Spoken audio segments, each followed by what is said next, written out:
Fala pessoal, tudo bem com vocês? Estamos aqui para mais um episódio do Sem Nortecast, o podcast de arquitetura e urbanismo da UniGoiás. Então, se você acompanha a gente, siga a gente, compartilha nas redes sociais, semnorte.cast, certo? E eu vou falar com ele agora, uma das maiores referências de acessibilidade no Brasil, com mais de 20 anos de experiência na área, professor e fundador do Instituto INAER, se não me engano, tá certo. Com mais de 30 mil alunos, eu falo com ele, Eduardo Runchetti. Um prazer imenso estar com vocês aqui. Parabéns pela iniciativa. Sem Nortecast já é um sucesso aí na UniGoiás. E eu quero fazer uma apresentação diferente para quem está aqui nos assistindo. Se você está aí em casa e vocês aqui, fechem os olhos de vocês, eu vou fazer a minha descrição. Então vamos lá.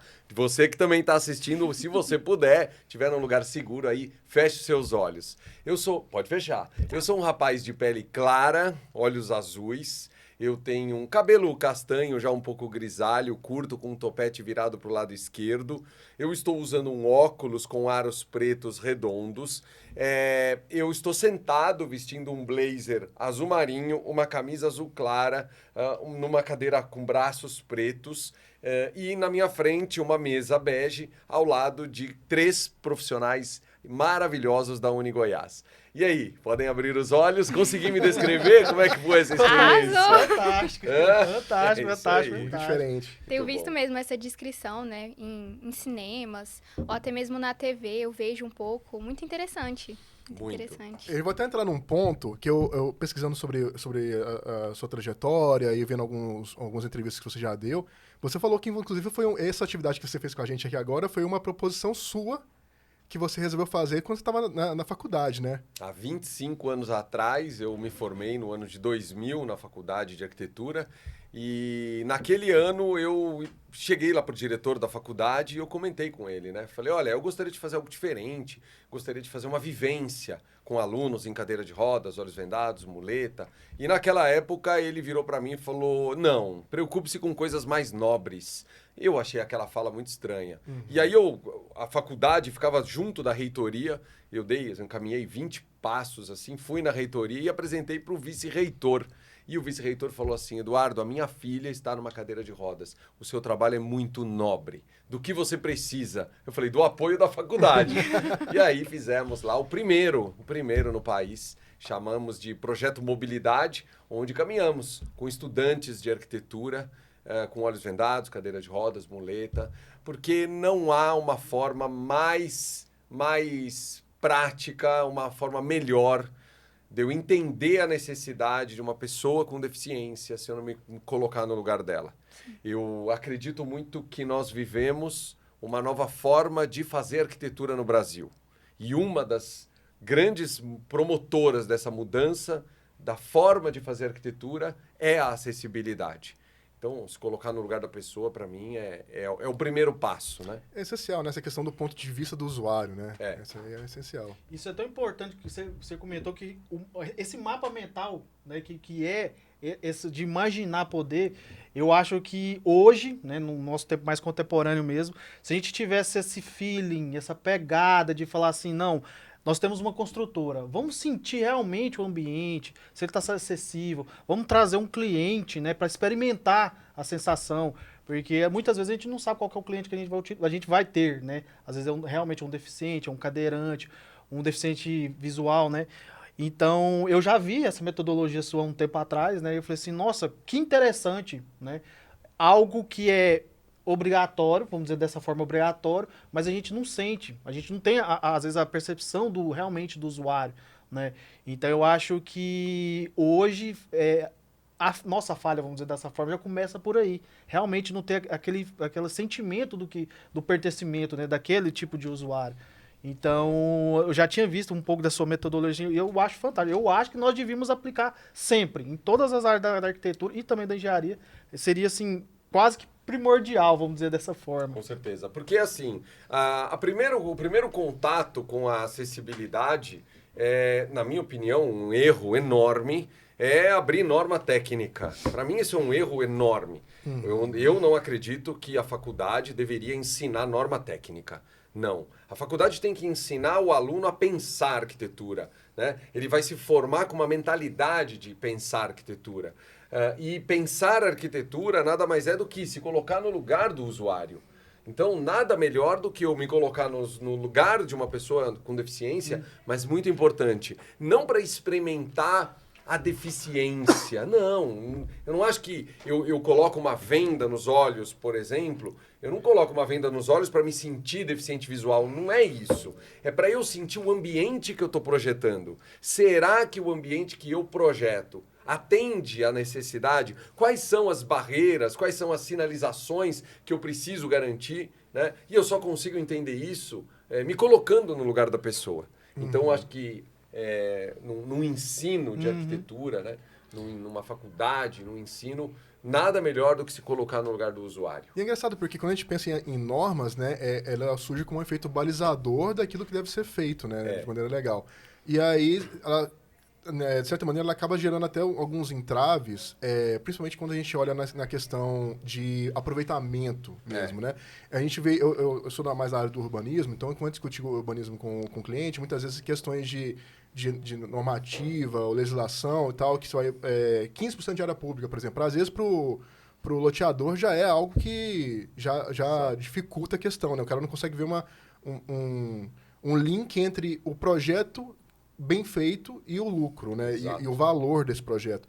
Como é que você consegue lida com seus clientes ou nas suas mentorias que você dá, trazer essa relação do valor da acessibilidade no projeto em relação ao aproveitamento que acaba sendo deficitário? Mas a primeira coisa muito importante que eu queria trazer é o seguinte, vamos fazer um exercício aqui, ó.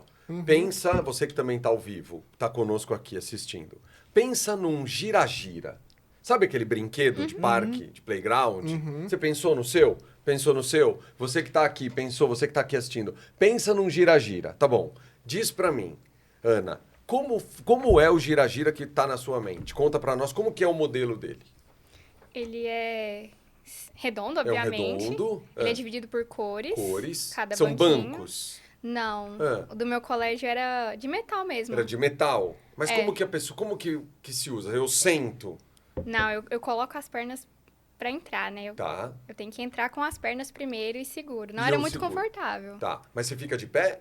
Não, eu fico sentada. Você fica sentada. Isso. E aí as crianças ficam Com girando. o próprio pé. Com o isso. próprio pé, certo? E aí a brincadeira para depois que um voa assim, né? Depois você girar. Aí a hora que o primeiro voa, aí você fala, para, O primeiro que chorar, o primeiro que chorar já fala, muda. agora tá violento demais. Pois é. Ana, me diz uma coisa. Como é que uma criança com deficiência vai brincar junto com as outras crianças no seu gira-gira? Não brinca. Não brinca. Sabe o que acontece? Eu, Ana, você, nós aqui, nós não fomos... Eu não estudei na minha infância, na minha adolescência, com crianças com deficiência. Eu não tive esse convívio. A minha filha hoje, com 7 anos, na sala de aula dela, ela convive com crianças amigas com deficiência. Bom, então, a minha imagem de arquitetura, de concepção de mobiliário, ela não incorpora a pessoa com deficiência. Então, o meu gira-gira, ele é esse igual o seu. Provavelmente quem está ao vivo aqui é o mesmo. Bom, e aí a pergunta fica, tá, mas então a partir de agora eu tenho que pensar em atender todas as pessoas. Mas não é assim o nosso modelo de gira-gira e um outro acessível. Não.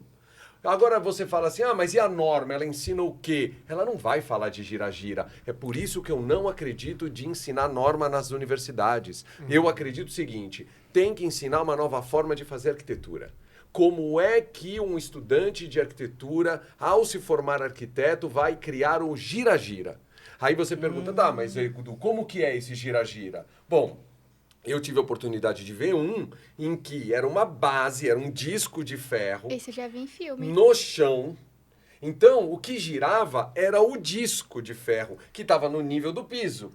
E aí tinha umas hastes onde a criança em pé segurava e a criança na cadeira de rodas entrava em cima desse disco, esse disco girava, então a criança sentada numa cadeira segurava numa haste, a outra em pé segurava e aí elas ficavam fazendo assim com o pé, né, para poder girar o disco. Todo mundo brincando junto. Aí eu pergunto, como é um escorregador? Porque você vai falar assim, mas então não vai mais existir escorregador acessível? Não, eu não estou dizendo isso. Eu estou dizendo como é que vai ser o seu escorregador agora? Como é que vai ser o seu balanço? Então, eu penso que é muito importante a gente falar para quem está aqui se formando, estudando arquitetura, esquece norma técnica. Esquece. Pensa assim, como é que o seu desenho, a sua arquitetura, o seu mobiliário vai atender todos em igualdade. Não é uma mesa acessível e a outra não. Mas como é, por exemplo, eu estou viajando muito o Brasil agora. Eu estou em vários hotéis. Eu não encontrei um hotel em que a pessoa numa cadeira de rodas consiga tomar café da manhã sozinha. Ela não alcança a comida. Né? Cheira, né? Não alcança. E aí eu fico pensando num estudante de arquitetura que tá lá se formando. E eu pergunto, como é que esse estudante de arquitetura vai fazer um hotel acessível? Vai seguir norma? Não, deixa ele pensar no mobiliário. Aí você pergunta do mercado da acessibilidade. Uma vez eu cheguei num curso para um grupo enorme de restaurantes. Eu entrei para dar o curso e eu falei assim, bom dia, eu vim trazer 30% a mais de clientes no restaurante de vocês. Aí o diretor virou e falou assim, não, mas você está falando do quê? Eu falei, vamos abrir o censo do IBGE? Galera, vocês não vão acreditar. Foi em Curitiba. A cidade de Curitiba tem 34% dos seus habitantes com algum tipo de deficiência. E aí eu falei, tá vendo? Muita coisa, muita gente demais. Pessoas em cadeira de rodas, pessoas com deficiência visual, auditiva, mental, intelectual. Se você soma isso, dava 34%. Aí eu virei para os arquitetos que fazem os projetos dos restaurantes e falei, olha, agora a decisão é de vocês. Vocês vão querer mais consumidores no restaurante ou menos? Né? E a resposta está onde? Na acessibilidade. Nossa, então é isso. Esse ponto que o senhor falou, que acho que me doeu até o coração agora de imaginar de todos os projetos que a gente faz na faculdade e tal, e não ter esse sentimento de pensar. A gente fez um projeto recente mesmo, que tinha um parquinho, né?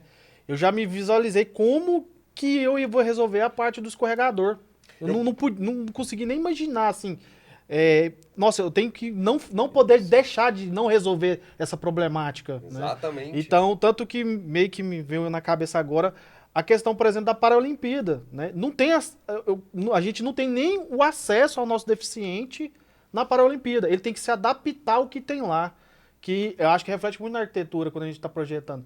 A gente não está pensando mais na acessibilidade do pessoal. É só o consumidor final ali e acabou. Porque eu poderia vir aqui e falar para você o seguinte, anota uma lei. De qualquer forma, você que está aqui, anota essa lei. Lei Federal 13443 de 2017. Ela determina que todos os parquinhos tenham brinquedos acessíveis. É uma lei, é federal, é obrigatório, mas eu prefiro falar diferente.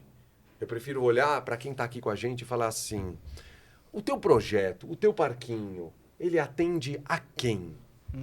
Ele atende quem? Porque eu descobri uma coisa, eu não nasci, eu não me formei, porque você está falando de mercado, né, que eu acho que é extremamente importante. Mas ao longo da minha carreira, que eu fico vendendo projetos, né, para ter o sustento, enfim, para saber quanto cobrar um projeto, mas chegou um determinado momento da minha carreira que eu descobri o seguinte, eu não me formei para vender projeto. Eu me formei para quê? Eu me formei para servir pessoas. Sim. Então, quem está nos assistindo agora tem que lembrar disso. Nós nos formamos para servir pessoas. Aí você pensa, tá, então ok, Edu, eu então estou me formando um arquiteto e urbanista para servir as pessoas. Pois é, quem nós estamos servindo se o ambiente não é acessível? Entra aquela questão que é bem falado também do desenho universal, né? Que é essa coisa que você até exemplificou antes do gira-gira, que é essa coisa do desenho, que impede essa questão de ter dois mobiliários, do mesmo mobiliário para cada tipo de pessoa, um mais alto e mais baixo, né? E não é um mobiliário para um tipo de pessoa e um outro para outro tipo. Aham. É um só para todos. E isso não está na norma. A norma não ensina isso. Onde eu aprendo isso? Eu aprendo isso quando eu penso na necessidade de todas as pessoas e que eu me formei para servir essas pessoas. Você acredita que esse estigma de achar que acessibilidade quando a gente pensa em acessibilidade, até na faculdade é um senso comum, achar que é mais para quem tem um comprometimento mais sério, assim, um cadeirante, uma pessoa com problemas visuais e tal. Eu vou falar... Você acha que esse estigma, assim, ela atrapalha o desenvolvimento de soluções de acessibilidade? O quanto isso é errado a gente pensar, porque nós, como estudantes, pensamos. Nos últimos 2 meses, eu machuquei a perna 2 vezes. O que eu tô sofrendo pra andar é impressionante. Pra eu chegar até aqui, pra andar numa calçada, e eu só tô com machucado, nem é uma deficiência. Então, assim, a gente tem que parar de pensar dessa forma, né? Vou dar um exemplo pra você. Vamos pensar em um outro caso, tá? Vamos pensar numa piscina de um hotel, ok? Como que é a piscina? Então você foi contratado, você vai fazer um projeto novo, do zero, um hotel novo. Tá, e você vai pôr uma piscina nesse hotel. Fala pra mim, e tá tudo bem, eu vou fazer uma provocação natural, porque nós não fomos formados com essa concepção de atender a todas as pessoas, e tá tudo bem, porque eu fui formado para atender o padrão do Modulor, do Ernest Neuffer, né? Do homem padrão, um rapaz jovem, um homem jovem, com saúde, alto, né? Eu fui formado na academia para atender a esse padrão. Quando eu me formo, eu descubro que aquele padrão não existe no país. Aquele é um padrão alemão. Então pensa comigo. Como é a piscina do seu hotel? Fala pra mim. Como que é como é que ela é? Assim, é um quadrado? É uma caixa? Sim. Assim? Conta pra mim. A minha, né, do meu último projeto é uma piscina quadrada. Tá. Ela é meio que embutida um pouco dentro da área externa. Isso. Né? E ela tem uma rampa de acessibilidade, porque esse projeto era uma clínica de fisioterapia. Tá. Né?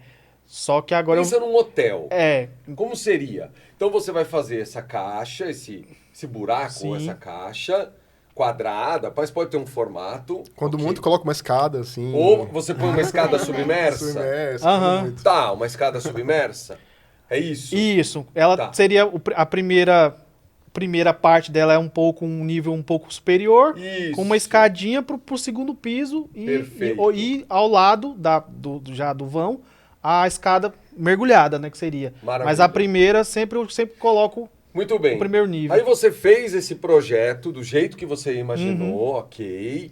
E foi exigido de você a acessibilidade dessa piscina. O que você faria agora? Você colocaria uma cadeirinha? Você faria o que para deixar essa piscina acessível? Depois de já feita a cadeirinha, né? Que sobra. Porque tecnicamente pelo primeiro nível eu colocaria uma rampazinha Submersa? submersa. Tá. E aí com os corrimões acessíveis, o cadeirante for subir, Tá. for descer, né, perdão. Então veja que coisa interessante, muito legal o seu exercício. Por quê? Esse modelo de fazer uma piscina tradicional, que está na nossa concepção aqui de formados, né? E depois colocar uma cadeirinha ou colocar uma rampa de 8% submersa, o que acontece com esse modelo? O idoso, ele tem dificuldade de entrar. O idoso não usa cadeirinha. Criança não usa cadeirinha. Não vai usar. Eu não vou usar uma cadeirinha, né, de transferência para dentro da piscina. Muito bem. Eu não estou dizendo que é errado, eu não estou dizendo que não deixa a piscina acessível. O que nós estamos fazendo é uma adaptação. Tá. Eu fui num hotel que eu achei uma coisa magnífica, que é o seguinte. Você tem a piscina e você tem o deck, não tem um solarium assim? Sim. Todo hotel tem isso. Tem uma área externa, né? Então eu tenho o prédio do hotel aqui, vai haver uma área externa e vai haver a piscina. Pois é, olha só que coisa incrível. Eu fui nesse hotel. Eles fizeram um rampado de 3%, 4% de inclinação, que começava do hotel e vinha. De repente, aquilo já era uma prainha da piscina. E aí aquilo continuava inclinado, e a água, quando começava a encher, ela invadia um pedaço. Ó, naquele dia que eu fui naquele hotel, o meu filho de 3 anos, na época 2, meu filho de 2 anos ficou na bordinha, brincando, como se estivesse numa praia. A minha filha de 6 anos foi mais profundo. A minha sogra, que tem dificuldade de andar, conseguiu entrar na piscina. O que é isso? Desenho universal. Só que nós precisamos entender como é que eu faço uma piscina que atenda todos em igualdade, para que a pessoa use sozinha. Uma coisa é a adaptação, o que eu não acredito que a faculdade deve ensinar. O que eu acredito que a faculdade deve ensinar é desenho universal. O que é desenho universal? É isso. Já pensar desde o princípio, Na da concepção. Antes de estar se adaptando. Você faz uma prainha, porque a área existe de qualquer jeito, você faz uma prainha, a criança de 2 anos, de 5 anos, o idoso, o obeso, a gestante, todo mundo usa igualmente. É disso que nós estamos falando. E é engraçado porque isso, quando a gente estuda até norma, né, 90-50, tem muita dessa questão de... A gente fica muito apegado a isso na faculdade. Na faculdade é muito comum a gente ver que essas soluções, elas nascem depois do projeto, né? Então. Muitas vezes o projeto já está concebido ali, depois você vai pensar na acessibilidade, aí vai pensar onde colocar um banheiro PCD, e aí gera aquelas coisas que parece que não orna com o projeto ali, né? Fica meio bagunçado, assim. Estudante, esquece a norma. Esquece a norma. Agora você está sendo convidado a pensar como o seu projeto vai atender a todos em igualdade, com autonomia, conforto e segurança. É isso que a gente tem que ensinar nas universidades. Eduardo, por exemplo, vou dar um exemplo do seu livro mesmo, né, que você destaca muito a questão dos 8 obrigatoriedades que tem que ter o projeto. Sim. Que são as obrigações. É. Que estão, não é só que está na norma, mas é obrigatório ter. É. Né? Como é que está essa relação, por exemplo, igual você comentou, de não adaptar, simplesmente pensar? Porque hoje a gente pega essas obrigatoriedades e fazemos o projeto. Exato. Então é aprovado. A prefeitura aprovou e segue a construção. Mas o que a gente pode estar fazendo a mais sobre isso? Por exemplo, para a gente não ter que adaptar, não simplesmente passar dentro do que a lei nos permite estar fazendo, né? Mas o que a mais que a gente pode estar fazendo, como os recém-formados agora, que vamos fazer um grande diferencial, que é o que o seu trabalho hoje já mostra? A sua pergunta é maravilhosa, porque o que acontece? A origem, a exigência da acessibilidade hoje no país, ela vem por força de lei. É a nossa realidade, ok? Existem países da Europa que sofreram com guerras, destruição da cidade, né? Pega, por exemplo, uma Alemanha. Cara, Napoleão foi lá e destruiu tudo. Depois veio a Segunda Guerra Mundial, destruiu tudo. A primeira já tinha destruído. A primeira já tinha destruído. Então nós estamos falando de pelo menos 3 momentos históricos em que uma cidade foi destruída e refeita. Então o que acontece com a cultura desse país? Ela fala assim, cara, se eu for fazer agora, eu vou ter que fazer direito ou diferente para todo mundo. Então, eu estive lá. Você olha, você vê a Berlim, por exemplo, é uma cidade que ela nasce acessível. Ela está pensada, natural. O Brasil não tem esse histórico. Qual é a exigência? De onde nasce a exigência da acessibilidade no Brasil? Força de lei. Existe uma lei que determina não se tem mais alvará de funcionamento se você não tiver acessibilidade. Só que, por um lado, eu não vou dizer que isso nem é bom ou ruim, tá? É a nossa realidade. Tem uma boa intenção, mas a prática a gente sabe que é bagunçada. Qual é a prática? Uma vez que você é obrigado a fazer, você não faz aquilo com boa vontade. Porque, pô, eu vou ter que investir um dinheiro, eu vou ter que reformar para atender uma lei que estão me obrigando a fazer. Então, o que acontece? Eu paro de pensar na pessoa, eu paro de pensar na importância disso, né? Porque você está me obrigando a fazer. Bom, só que a realidade do país é essa. Então, quando eu estudei todas as leis e normas federais, eu descobri que todas elas estão falando de que uma edificação no país, para ser acessível, tem que atender 8 itens. Calçada, todas as entradas acessíveis, interligar todos os ambientes, que a gente chama de rota acessível, balcão de atendimento, sanitário acessível, sinalização visual e tátil. Não é piso tátil em todos os ambientes. Sinalização. Não existe esse negócio de você pegar piso tátil direcional e levar para tudo. Isso confunde mais do que ajuda. Você pode ter um atendente pessoal. Por exemplo, Se você vai num hotel, Ana, primeira vez que você chega no hotel, para onde você vai? Pra recepção. E você? Também. E você? Também pela recepção. A pessoa com deficiência visual faz a mesma coisa. Não adianta eu pegar esse piso direcional e levar restaurante, elevador, sanitário, balcão. Não. Sentido. A pessoa que ela chega no hotel, ela fala, cara, eu quero ir na recepção. E quando você chega na recepção, o que você faz, Ana? Você não pergunta? Sim. Olha, e o que o atendente ali, ele fala? O que ele pode falar para você? Ele não... Dá fala. informações de como funciona o hotel, pra onde eu tenho que ir. Ele não pode dizer, olha, o sanitário fica aqui no final do corredor? Exatamente. Ou ele pode falar, Ana, você quer que eu acompanhe você até o seu quarto, só para que você saiba? Sim. E você diria o quê nessa hora? Você diria, ok, obrigado? é. Não é isso? Aceito. Queridos, a pessoa com deficiência visual é igual. Ela não precisa do piso direcional levando a tudo. Então, bom, volta. Então, sinalização visual e tátil, vagas de estacionamento e os elevadores. São 8 itens. Calçada, acessos, rota acessível, balcão de atendimento, sanitários acessíveis, sinalização visual e tátil, vagas de estacionamento e os elevadores para circulação vertical. Rampas ou elevadores. Beleza. 8 itens que as leis obrigam qualquer edificação para ser acessível.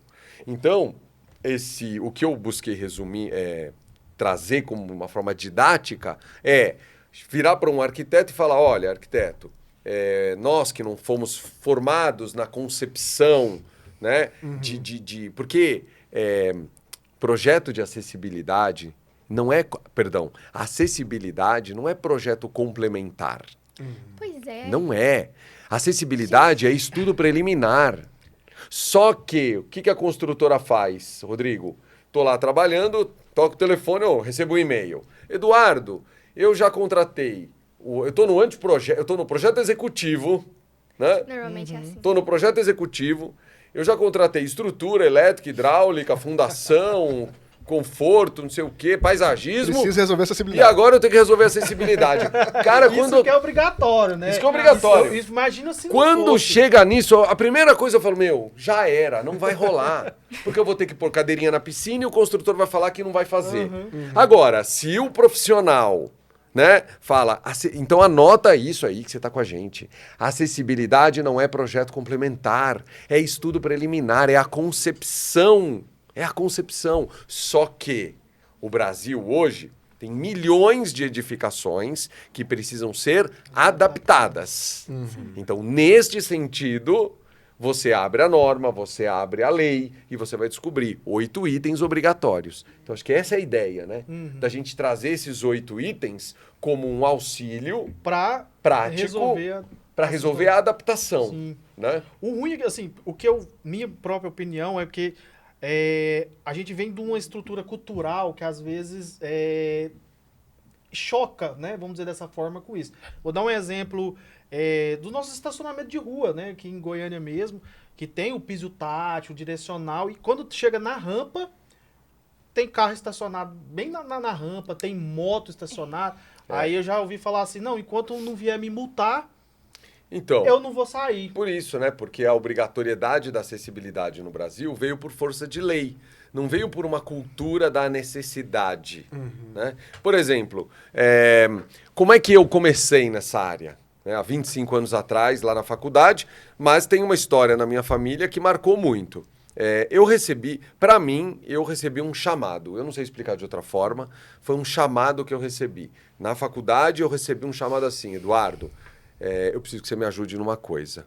Deixar esse país acessível. E não entendi muito bem naquela época. Não entendi o que era aquilo. Mas toda vez que eu tentava fugir desse chamado, minha carreira dava errado. Era incrível. Aí eu comecei a entender. Eu falei, não, então... Vou aceitar. Aí eu aceitei meio na marra, né? Tipo Meu assim. chefão, né? Eu tento sair, eles me puxam de volta.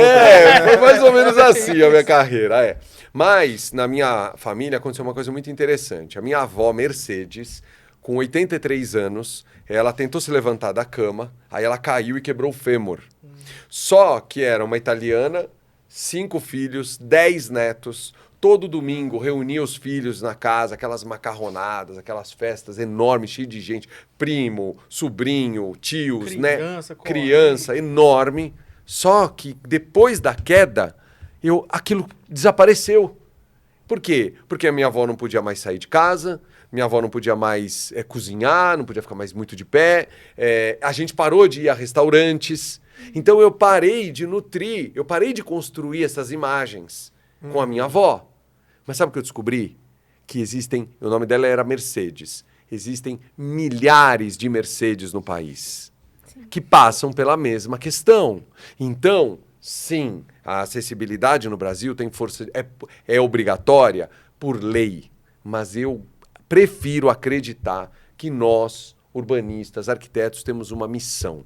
Porque ao longo desses 25 anos, eu descobri que não fui só eu que recebi esse chamado. Eu recebi esse chamado no ano de 2000. Relutei um pouco, não acreditei muito que daria certo, mas, enfim, estamos aqui hoje. E o que aconteceu? Eu descobri que ao longo desses 25 anos, esse chamado foi dado à Ana, foi dado ao Rodrigo, foi dado a você, e por isso que nós estamos aqui falando de acessibilidade. Então, aí você escolhe. Aí você escolhe. Eu vou fazer acessibilidade porque estão me obrigando, ou eu vou fazer acessibilidade porque a minha missão é servir pessoas? Sim. E aí a resposta vem no seu projeto, né? Isso que te fez criar o Instituto? Porque, assim, não é uma área muito comum, é uma área que carece de profissionais especializados. Então, você já compartilhou um pouco de onde surgiu essa paixão sua, o que te fez ir para esse lado da carreira profissional. Mas e o Instituto? De onde ele nasceu? Nasceu porque a demanda pela acessibilidade, meus amigos, ela é gigantesca. Ela é gigantesca. Eu não consigo fazer mais isso sozinho. Eu recebo pelo menos uns 3 pedidos de projetos de acessibilidade por dia. Por dia. Eduardo, tem uma construtora. Eduardo, quero fazer um projeto. Eduardo. E eu descobri o seguinte, nós precisamos... E aí, esse meu chamado, eu entendi que agora não podia ficar só em mim. E aí, nós criamos um instituto chamado INAER, Instituto Nacional de Acessibilidade Eduardo Ronchetti, onde nós temos uma pós-graduação, onde nós formamos arquitetos como especialistas em acessibilidade na região. Então, agora imagina o Rodrigo aqui em Goiânia, ou você, a Ana, vocês, como especialistas em acessibilidade em Goiânia. Eu não consigo atuar em Goiânia. E sei que existem profissionais altamente capacitados que, se especializarem, vão poder absorver essa demanda. Meus amigos, é o seguinte, ó, acessibilidade, primeiro, é um direito. É um direito. Ela, assim, eu não... Falar que ela é bonita, que ela é legal, que ela ajuda, tudo bem. Mas, assim, primeiro, é um direito que a pessoa tem. Só que eu descobri que ela é uma responsabilidade social. E ela é uma responsabilidade técnica. Mas também, para quem está nos assistindo, a acessibilidade hoje é um nicho de mercado. Gigantesco. Calçadas. Quem que vai fazer essas obras de calçadas no país? Vocês, aqui em Goiânia, né?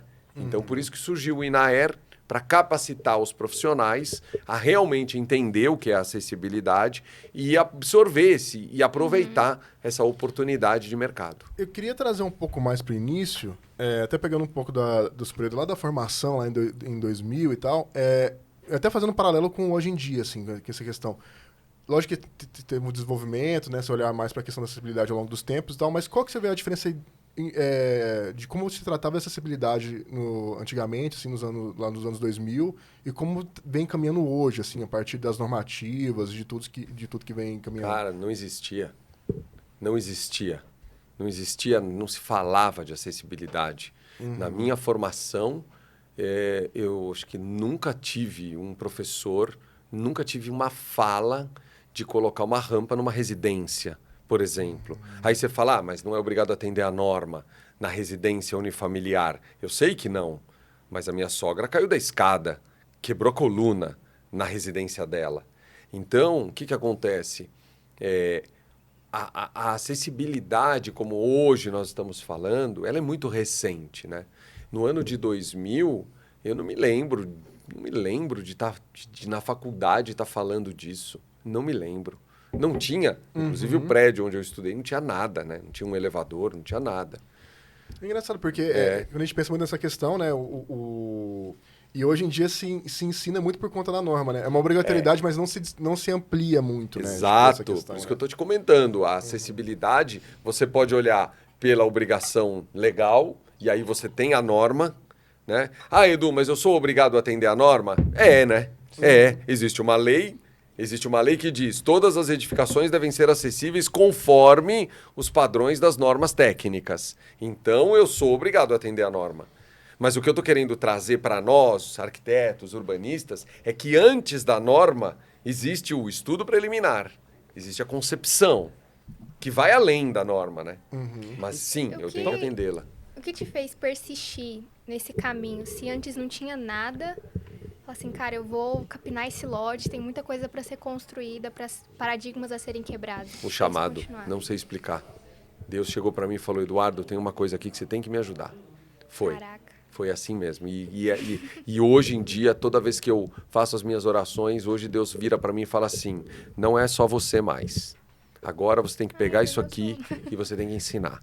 Agora não é só você mais. Porque não dei esse chamado só para você. Cara, esse é um relato muito importante, porque muitas vezes na arquitetura é uma área que tem essa questão do glamour, né? E aí a gente às vezes esquece do papel social do arquiteto, né? Exatamente. Essa questão do arquiteto servir o projeto para que seja... O papel social do arquiteto em qualquer tipo de padrão arquitetônico. Um restaurante, uma churrascaria, um condomínio de luxo, um alto padrão, tem que ser acessível. E eu exerço uma função social, porque eu acho que a palavra função social, ela pode erroneamente estar vinculada ao baixo padrão, né? Ao baixo custo. Não. Porque existem milhares de Mercedes vivendo em condomínios de luxo que não conseguem ir à feira. Não conseguem sair. Eu não sei aqui em Goiânia se existe a cultura da feira, né? É febre. Tem, é febre, Então, a minha avó, quando quebrou o fêmur, ela não ia mais na feira. Não conseguia sair de casa. E aí eu fico pensando, cara, não importa o padrão. Pode ser um padrão de luxo ou pode ser um desses da Praça do Sol aqui, né? Eu fiz algumas consultorias desses grandes empreendimentos aqui na Praça do Sol. Praça que tem uma rotatória grande, uma praça grande. Isso, eu fiz ali aqueles prédios, eu fui consultor de acessibilidade ali. Mas também, semana passada, fui consultor de acessibilidade da MRV, de Minha Casa Minha Vida. Sim. A função social existe nos dois. Porque existem Mercedes nos dois. Num podcast que eu acompanhei isso também, você até tinha mencionado antes que você tinha pegado uma cliente que tinha um apartamento de 7 milhões, né? Cara, e não no conseguia Santo. E não conseguia achar profissional para poder fazer as adequações. Design de interiores. Porque o design de interiores pode pensar, eu não preciso de acessibilidade, por que eu vou estudar isso aí? Por que eu vou estudar acessibilidade? Aí eu pergunto, cara, chegou lá no Espírito Santo uma moça, uma mulher, hoje acho que ela está com 58 anos, 40 anos na cadeira de rodas, e ela comprou um apartamento. 7 milhões de reais o apartamento, de frente para o mar. 300 metros quadrados. O sonho. Eu pergunto, qual design de interiores não quer pegar um cliente como esse? Nossa. É o sonho de todo mundo, né? Sonho de todo profissional, né? E aí ela procurava e não encontrava um profissional que fizesse acessibilidade para ela. E aí ela me encontrou e eu fui o consultor da designer de interiores. E ela virou para a designer e falou, cara, muito obrigado, porque eu não sei nada disso.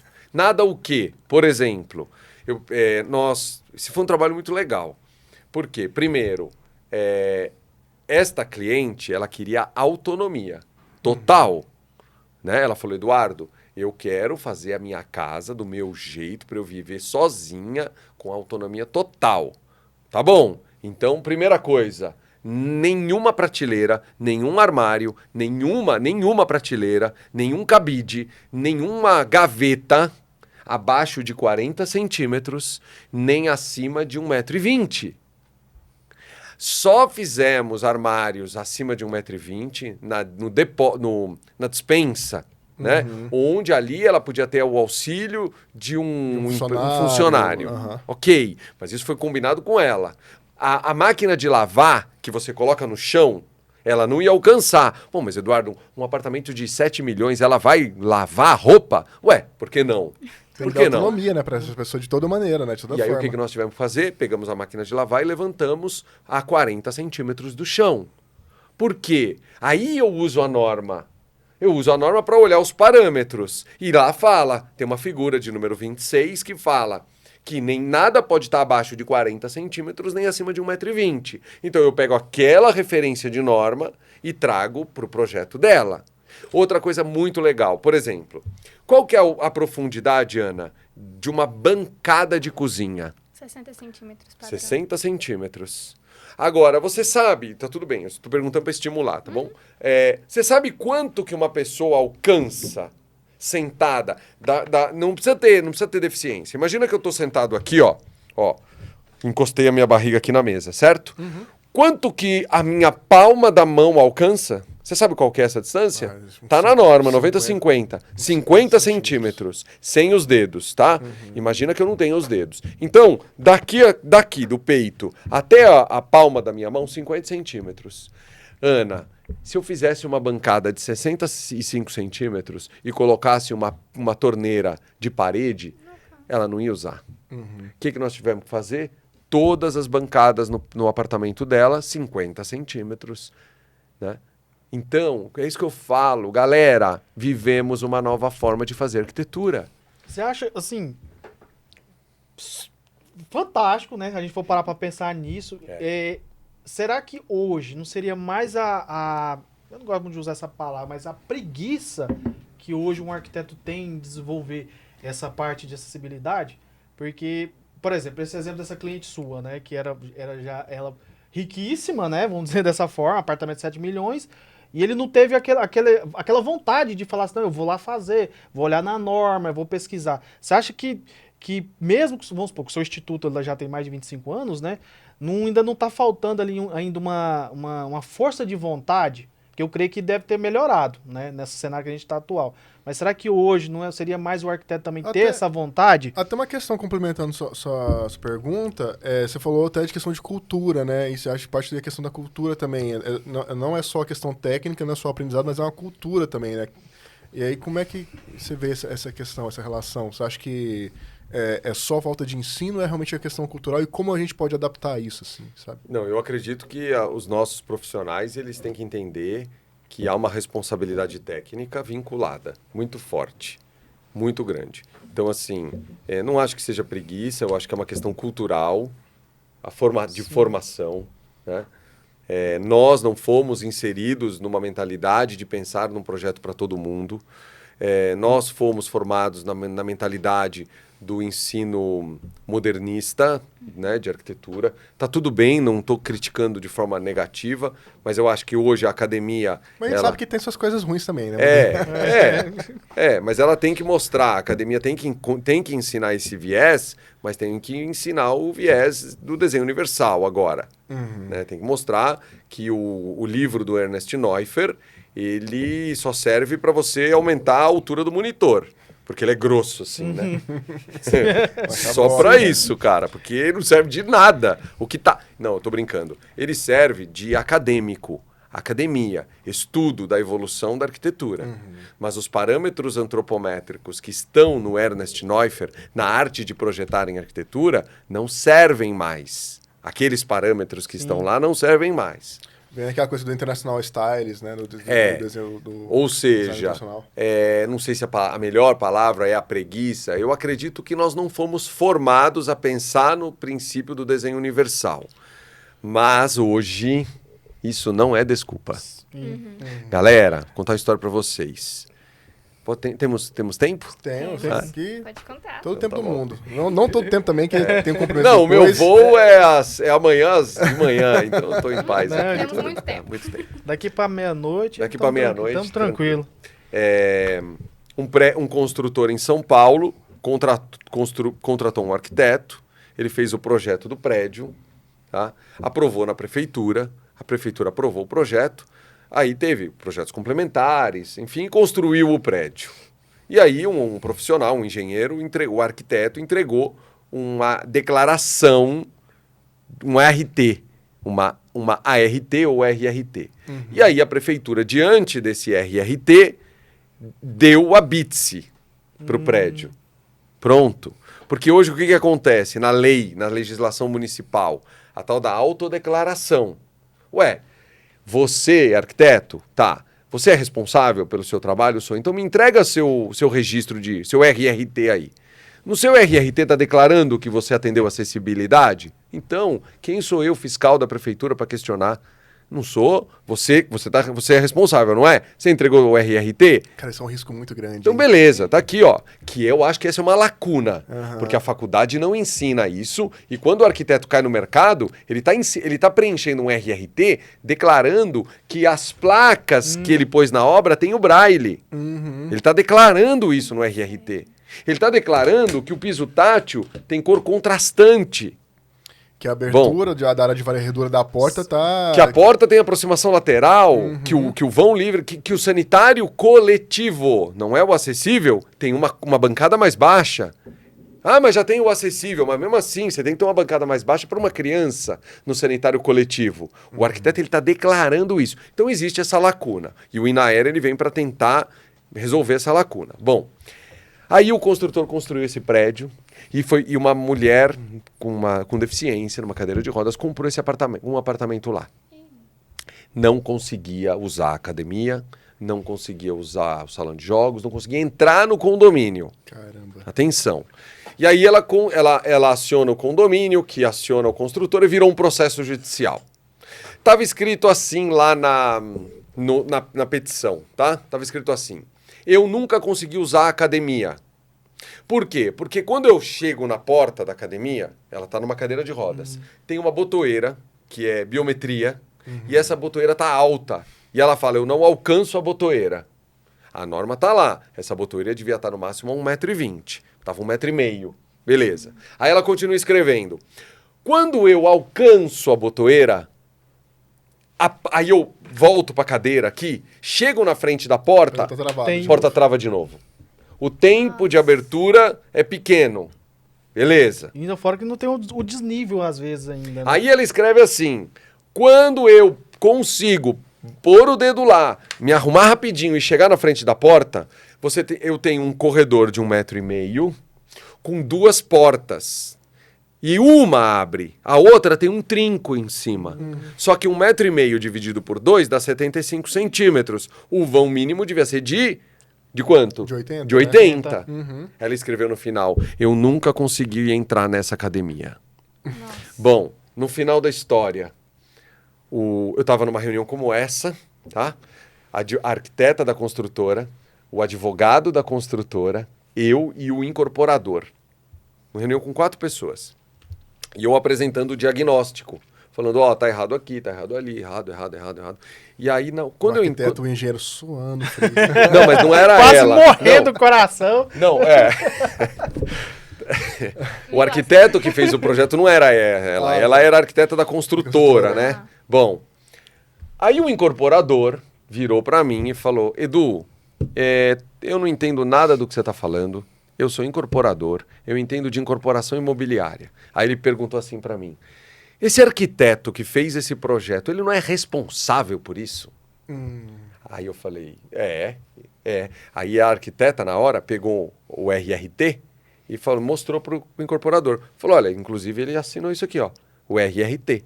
E tá lá, declaro sob pena de responsabilidade técnica e civil, né, de que as informações prestadas são verídicas, tá lá. E que eu declaro o atendimento à acessibilidade. Nessa hora, é real esse caso. Nessa hora o incorporador virou para o advogado e falou assim, por favor, você pode entrar com um processo contra o arquiteto, porque é ele que vai demolir e reconstruir esses erros? Nossa. Cara, responsabilidade técnica, é realidade. Então, você começou comentando da preguiça. Isso. Então, hoje o profissional está diante de 2 escolhas. Ou ele faz acessibilidade por propósito, ou ele vai fazer por obrigação. A minha, assim, eu fiquei até com mais, assim, meio que sem entender, porque se tem esse processo obrigatório, que tem que ter acessibilidade, e porque hoje a gente ainda se depara com um lugar que não fazem. Não é igual nesse caso aí, que a pessoa vai lá, faz o projeto, assina, É. e mesmo assim ainda fica errado. Então, assim, é algo que é obrigatório, sem às vezes nem pensar no perfil do usuário, é obrigatório, e mesmo assim o arquiteto ainda falha. É. Ele não tem um acompanhamento, ele não vê na execução, não, você realmente tá cumprindo a norma. Aí vai entrar o Instituto Inaé, faz o curso É, lá. exato. Aí, entendeu? ó, você que tá nos ouvindo, ó, quem já vai ganhar aqui um desconto especial aqui no Instituto Compra do o livro de Eduardo. acessibilidade. Acessibilidade. Você que é estudante, dica pessoal, livro espetacular do professor Eduardo, que já me ajudou a passar praticamente em umas 5 matérias aí.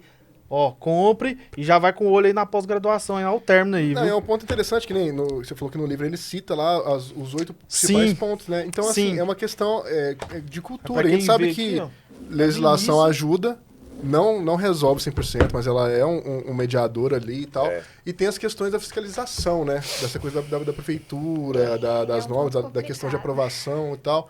Você acha que o gargalo...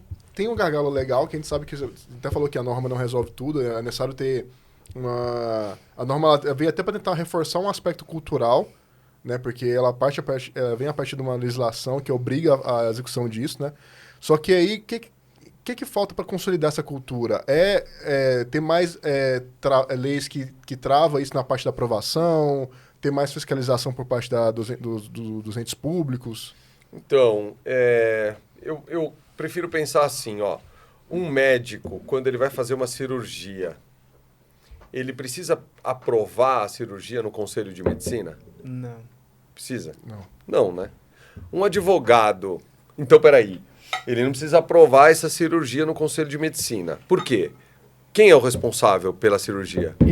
Ele, muito bem. Um advogado, quando vai fazer uma petição, ele tem que pegar aquela petição, ir lá na OAB e protocolar e pedir uma aprovação se a petição dele pode ser protocolada no processo? Não. Então, quem é o responsável pela petição? Ele mesmo, botando o registro dele em jogo, né? Muito bem. Por que eu tenho que aprovar um projeto na prefeitura? Resposta. Porque existe na Constituição Federal, diz que o município detém o poder de legislar sobre o solo. Então, se eu vou abrir um restaurante aqui em Goiânia, eu preciso de um alvará, porque o uso do solo é de poder do município. Então, eu preciso da autorização do município para usar o solo, para usar economicamente o solo do município. Ok? Sim. Muito bem. Mas, então eu tenho que dar entrada num projeto. Mas eu não preciso necessariamente mostrar o que tem dentro.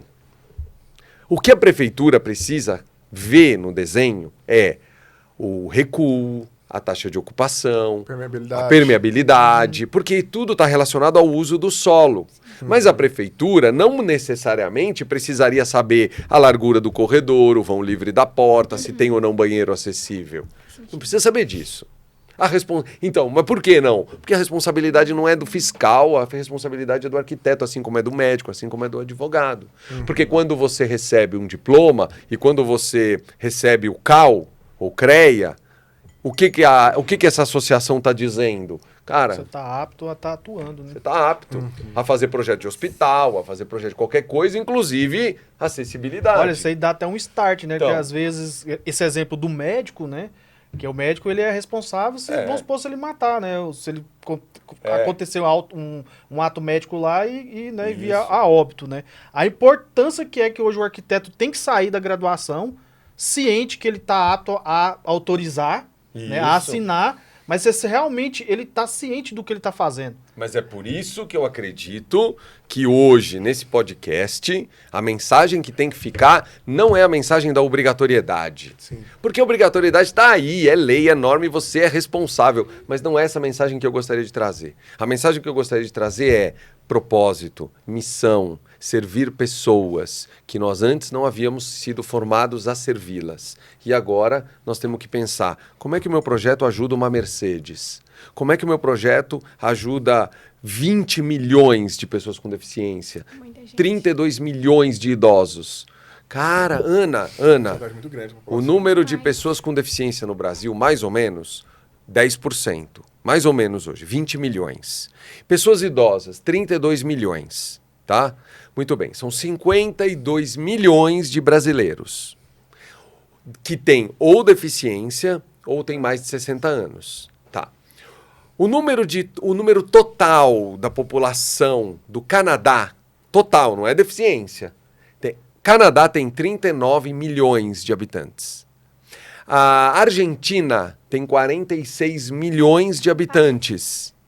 O número de pessoas com deficiência e pessoas idosas no Brasil é igual à população inteira da Espanha. A Espanha tem 52 milhões de habitantes. É um país gigantesco. E aí, então, o profissional hoje, ele está diante de uma decisão. Atendo por causa de responsabilidade técnica? Atendo porque eu sou obrigado? Tá, se ele pensar nisso, tudo bem. Tem aqui, ó, os 8 itens, tem a norma, tem lá, o sanitário acessível tem que ter entrada independente. Tem, porque eu numa cadeira de rodas, se eu preciso da ajuda da minha esposa para ir no sanitário, qual sanitário eu vou entrar?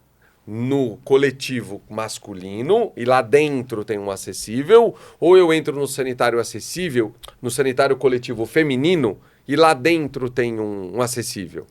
Qual eu entro, Ana? Entendeu minha pergunta?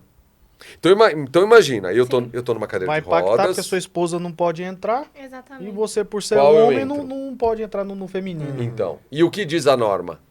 Que ele tem que estar separado, né? Exatamente. Que o sanitário acessível tem que ter entrada independente para permitir a ajuda de uma pessoa do sexo oposto. Muito bem. Então, o profissional hoje, ele está diante dessa escolha. Eu faço acessibilidade porque eu sou obrigado, e aí eu leio a norma com um viés de obrigação, ou eu faço acessibilidade porque eu me formei para servir as pessoas e agora eu tenho mais 52 milhões de pessoas a servir, e aí eu olho a mesma norma não como burocracia. Eu não olho a norma como burocracia, eu não olho a norma como um problema. Eu olho a norma como, cara, cada item que está aqui visa atender uma pessoa. Uma escada, se eu não tenho o braço esquerdo, eu preciso de um apoio do corrimão do lado direito. Ok. A mesma escada, se eu não tenho o braço direito, eu preciso de um outro apoio, corrimão do lado... Se eu não tenho... fiz ao contrário, né? Se eu não tenho o braço esquerdo, eu preciso de um corrimão do lado direito. Se eu não tenho o braço direito, eu preciso do corrimão do lado esquerdo. Uma criança que vai subir a escada, corrimão inferior. Uma pessoa cega vai usar a bengala de rastreamento e ela tem que encontrar os limites da escada. Então, ela tem que ter o quê? A guia de balizamento na escada, uma muretinha na escada, para a bengala de rastreamento encontrar os limites. Tá, então olha só. Corrimão em ambos os lados, com 2 alturas, prolongamento de corrimão, guia de balizamento, piso tátil de alerta no início e no final da escada, sinalização visual do degrau, largura da escada, dimensionamento do piso, do espelho. Escada não pode ter degrau vazado. Designer ama, e nada contra designers, ama degrau vazado, mas não pode. Que a gente vai entrar nesse quesito, né? Tem importante, porque quando a gente pensa nisso, tem muita gente que, não é o meu caso, mas tem muita gente que pensa que vai estragar o meu projeto. Isso, vai ficar feio, vai feio, estragar. né? Então, aí eu te pergunto, de que lado você quer, como você quer olhar para uma norma técnica? Você quer olhar para a norma técnica do viés da obrigatoriedade? Cara, então é o seguinte, você vai ter que decorar. Decora. Então não tem outra resposta. Você tem que decorar. Corrimão em ambos os lados, 2 alturas, prolongamento, piso tátil, não pode ter espelho vazado. Passou daquilo, acabou. Vamos para outro viés? Cara, eu entendi que eu tenho que servir pessoas. Vamos olhar essa norma. Cara, o corrimão em ambos os lados é para pessoa que não tem um braço, que não tem um outro. O corrimão inferior é para criança. A guia de balizamento é para a pessoa encontrar os limites da escada. A sinalização do degrau visual é para a pessoa com baixa visão. Isso aqui, ó. 7 milhões de pessoas enxergam assim, ó.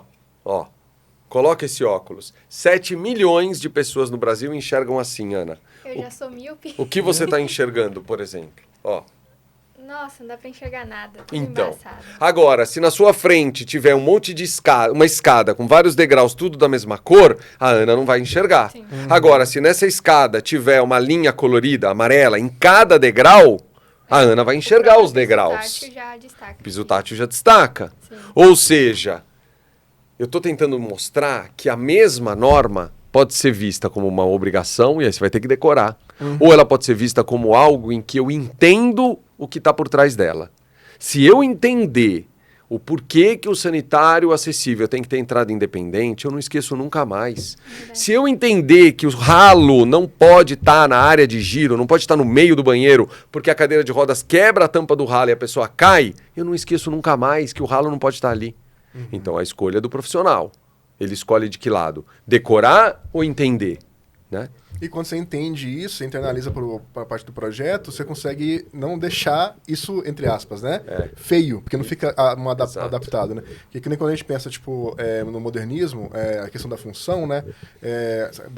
Da casa como máquina de moral, ou esse tipo de coisa assim e tal. Então, a gente internalizou muito como fazer, como projetar casa, né? E depois você teve, tipo, a parte da Eco 92, questão de sustentabilidade, né? Hoje em dia, é primordial quando a gente pensa em alguns projetos assim, já pensar sustentabilidade junto, mas a acessibilidade não, né?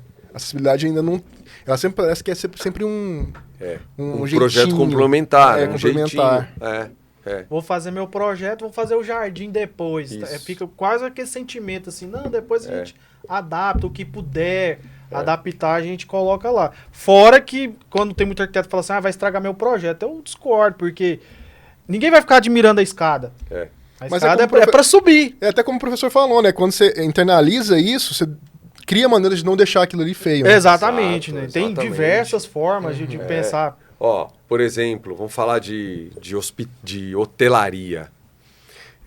Grande parte dos clientes que eu tenho na hotelaria, eu uso a seguinte linguagem. Eu falo isso pro meu cliente, o dono do hotel. Porque o dono do hotel, ele vira para mim e ele fala assim, Ana... Cara, eu tenho que fazer 10% de quartos acessíveis.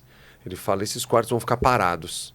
Porque ninguém quer. Quando o hóspede chega sem deficiência, ele não quer ficar nesse quarto. Parece que porque ele se sente ofendido. Eu também não até concordo, mas enfim. Pô, muito mais confortável. O banheiro é maior. Mais limpo. Mas enfim. Nossa. Mas tudo bem. Eu viro para esse gestor desse hotel, assinei 2 contratos agora de hotelaria. E falo para ele, eu vou fazer um quarto acessível que ele não pareça acessível. A única diferença vai ser uma barra, que pode ser colorida, inclusive. Pode ter outra cor. Pode ser dourada, pode ser de outra cor a barra. Pode ser preta. E eu vou fazer uma arquitetura, uma linguagem de design nesse quarto que não vai parecer ser acessível. O que esse gestor vira para mim e fala? Onde eu assino o seu contrato? Porque é isso que eu preciso. Eu não quero um quarto acessível que depois eu não conseguir alugar, né? Operar esse quarto. Então, é muito do que você está falando. Nossa, fora que deu um feeling, né? Porque se a pessoa já vai fazer o projeto, por que já não adapta tudo? Tudo que vai atender todos os públicos, a pessoa não vai se sentir ofendida, né? E tal. E ele pode levar um familiar. Fora que ele pode levar um familiar que é deficiente, né, e que onde lá no registro ele não acusava, falava, olha, eu tô com meu esposo ou com meu marido, um familiar aqui que é deficiente, eu preciso de um quarto acessível. Né? Então todos os quartos são acessíveis para todo mundo. E esse estigma é grande, né? É grande tanto para quem é deficiente quanto para quem não é. Por exemplo, quando a gente pensa em cadeira acessível, o constrangimento que é para uma pessoa usar uma cadeira para descer na piscina, sabe? Tipo, todo mundo olha e tal. E aí tem essa questão, apartamentos que muitas vezes com apartamentos que são adaptados, eles são mais difíceis até de ser vendidos, por exemplo, sabe? É verdade, ainda tem esse ponto, né, de atenção, porque a parte que não tem de acessibilidade, pelo menos aqui pra gente aqui em Goiás, né, que não tem, é extremamente difícil. Ou seja, às vezes se perde. Às vezes ali eles demolem, faz um outro uso, porque não tem, porque realmente não tem. Então eu acho que já é um ponto já de se pegar, né, quando for projetar. Fazer em tudo já adaptado para não ter distinção mais. Eu acho que o segredo seria esse, né? Não ter mais distinção de público. É que agora eles dão um nome bonito, agora chama Garden. Aí é aquele apartamento que fica no térreo. Assim, Eduardo, que aula. Eu acho que a gente poderia ter todo o tempo do mundo e não seria o suficiente pra gente aprender contigo. Não só questão de normas, mas essa forma mesmo de pensar. É extraordinária a forma que você consegue passar esse ensinamento. É uma honra pra gente receber aqui. É um convidado muito especial. Então, infelizmente, por conta do tempo, a gente vai ter que estar finalizando o nosso podcast. Mas antes de tudo, deixa aí suas redes sociais para quem puder acompanhar seu trabalho no YouTube, no Instagram. E muito bom, viu? Quero fazer. O estudante que não acompanha o Eduardo desde o primeiro período, já vamos conversar com a coordenação, que isso aí é proibido por lei não te seguir. Eu quero fazer um convite primeiro a todos vocês. Vocês serão os meus convidados. Em agosto, dias 22 e 23 de agosto, nós vamos fazer um evento presencial em São Paulo chamado Acessibilidade Pro. É o 3º ano, onde nós reunimos em 2 dias um evento onde nós ensinamos a aplicação da acessibilidade, mas também com o viés de formar esse profissional para ele ter um nicho de mercado. Por isso que se chama Acessibilidade Pro. Então, dias 22 e 23 de agosto, um evento presencial. E eu queria deixar uma mensagem, então, para quem está aqui nos assistindo. Como eu disse, há 25 anos atrás, eu recebi um chamado. Mas ao longo desses anos, eu descobri que esse chamado não foi dado só a mim. Ele foi dado a muitos. Vocês receberam esse chamado. Quem está ao vivo, quem está nos assistindo aqui, recebeu esse mesmo chamado para deixar Goiânia, Goiás, edificações do Brasil, acessíveis a todas as pessoas. Então, a mensagem que eu deixo para você é: lembra que você se formou para servir pessoas e que agora você foi chamado para a acessibilidade. Parabéns pelo podcast e muito obrigado, viu? Um prazer. Um prazer foi nosso. Pessoal, esse foi mais um episódio. Não deixa de nos seguir nas redes sociais, semnorte.cast e também unigoiás.arquitetura. E é isso, muito obrigada. Até o próximo episódio. Valeu.